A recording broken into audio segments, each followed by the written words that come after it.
In this video, we're going to look at how you graph a cosine function and also a secant function.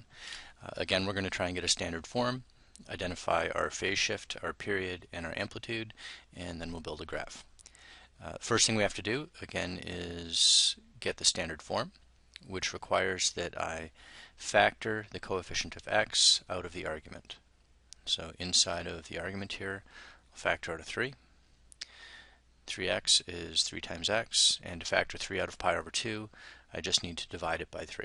So pi over 2 divided by 3 is pi over 6, and then compared to my standard form, this would be a cosine of b quantity x minus h.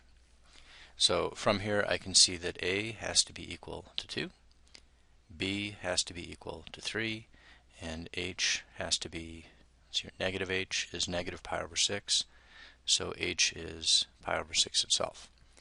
So from here, first thing I'll do is use my phase shift, which is equal to pi over 6. And then I'll use my period, which is found using b. I know that the period is the standard period of the function, which is 2 pi, then I'll divide by b. So the period is 2 pi over 3. And then this value a is going to give me a vertical stretch, which will tell me the amplitude of the function, which is 3. Oh, excuse me, that would be 2.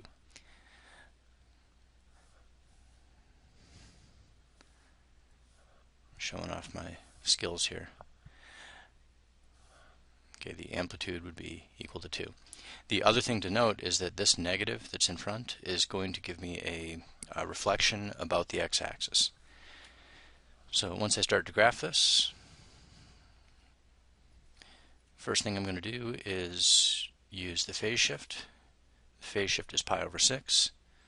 I'll put that right here. And that's going to correspond to what's normally at x equals 0 in the standard cosine function, which looks like this. Normally the starting point of my primary period for cosine is at positive 1, but because I have this negative, I have a reflection about the x-axis. So this thing which is normally at the top ends up going down to the bottom. That's how I use the phase shift. The second thing that I'll use is the period. The period is 2 pi over 3. So from my start point to my end has to be a distance of 2 pi over 3. So I'll add 2 pi over 3 to my starting point. 2 pi over 3 is the same as 4 pi over 6. So I'll add 1, 2, 3, 4 pi over 6 to that to end up at 5 pi over 6. The next thing, the ending point for my period is at the same location as my starting point. So from here I'll come over to 5 pi over 6. And then I can fill out a couple of points to get my basic shape.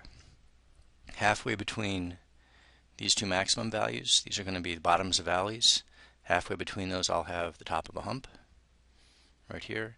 And halfway between those I will have x-intercepts. And looking at this, I think I've drawn this a little off, and my top here has to be a little bit taller. Once I have those 3 points, I can fit the basic shape. It has to be flat down at the bottom. So I'll come up, go through my x-intercept, up to the top, make sure it's flat, come down, and starting down at the bottom, I'll do this. So that's my basic shape. I've used the phase shift and the period to get the basic shape. The amplitude, or my vertical stretch, well, the top and the bottom used to be at plus and minus 1. Now they're going to be at plus and minus 2, because I multiply everything by 2.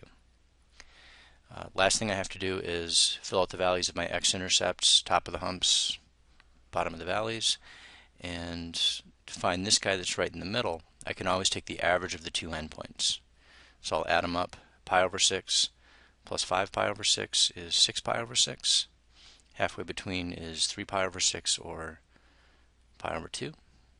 And then likewise, this point that's in the middle here, I'll take the average of these two guys. This is 3 pi over 6 plus 5 pi over 6 is 8 pi over 6. Divide that by 2, I get 4 pi over 6, which is 2 pi over 3.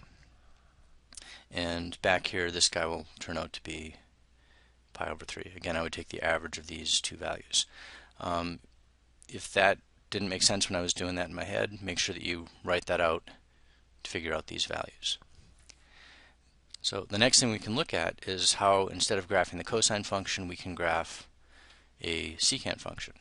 So I'm just going to replace cosine with secant here. And the thing that's nice is that secant is the reciprocal of cosine. So when I graph the secant function, I'm actually going to graph the corresponding cosine, which we just did. And from there, you would identify your vertical asymptotes, which occur at the x-intercepts. So that would be right here and over here. And once you have the location of the vertical asymptotes, each of the humps is going to get flipped upside down, and so are the valleys.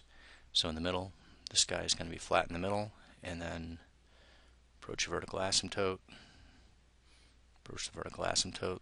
It's kind of lumpy, it should be nice and smooth.